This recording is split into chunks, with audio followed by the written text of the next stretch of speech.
Bonjour et bienvenue dans la deuxième saison des podcasts du collectif Voix libérée. Bonjour, aujourd'hui on se penche sur une réflexion vraiment poignante, c'est celle du collectif Voix libérée. Ce sont des anciens choristes victimes d'agressions sexuelles au sein de l'Église et ils posent une question fondamentale. Comment on se reconstruit quand les mots ne suffisent plus? Leur proposition, c'est l'art-thérapie.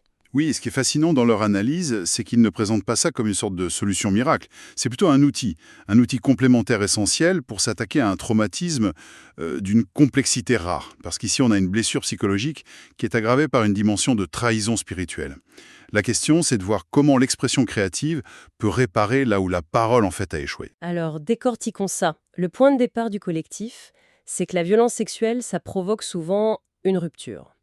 Une rupture entre le corps et l'esprit. Une dissociation qui rend la parole extrêmement difficile. C'est exactement ça. Et c'est là que l'approche de la psychologue Cathy Melchiodi, qu'il cite, devient vraiment pertinente. L'art-thérapie, en fait, ça permet de contourner les barrières du langage verbal.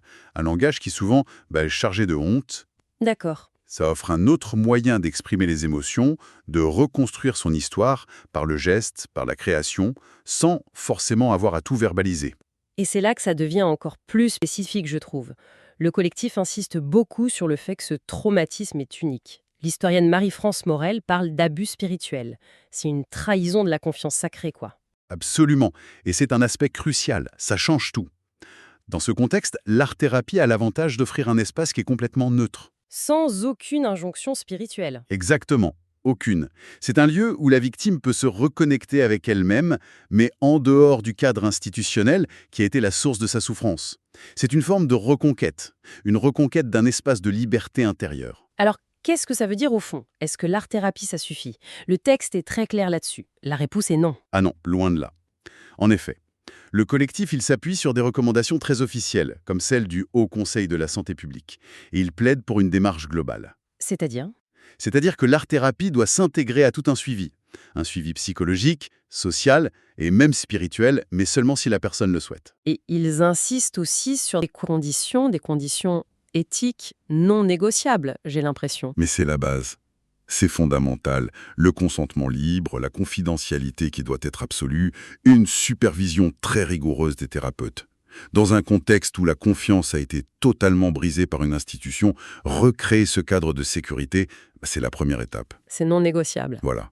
Sans ça, aucune reconstruction n'est possible. Donc si on résume, le message principal, c'est que la réparation, ce n'est pas qu'une affaire de mots, c'est aussi une affaire d'action, de création. Le collectif Voix libérée, il ne demande pas juste une aide, mais la mise en place d'un vrai dispositif d'art-thérapie. Un dispositif qui soit encadré, éthique et intégré au parcours de soins. C'est tout à fait ça. Et ça nous laisse avec une dernière pensée, peut-être. La source se concentre beaucoup sur l'art comme outil de reconstruction personnelle, individuelle. Mais ça soulève une question plus large. Laquelle? Au-delà de la guérison de l'individu, quel rôle la création, mais la création collective cette fois, quel rôle pourrait-elle jouer pour reconstruire la confiance, pas seulement en soi, mais au sein d'une communauté ou d'une institution qui a été brisée par la trahison?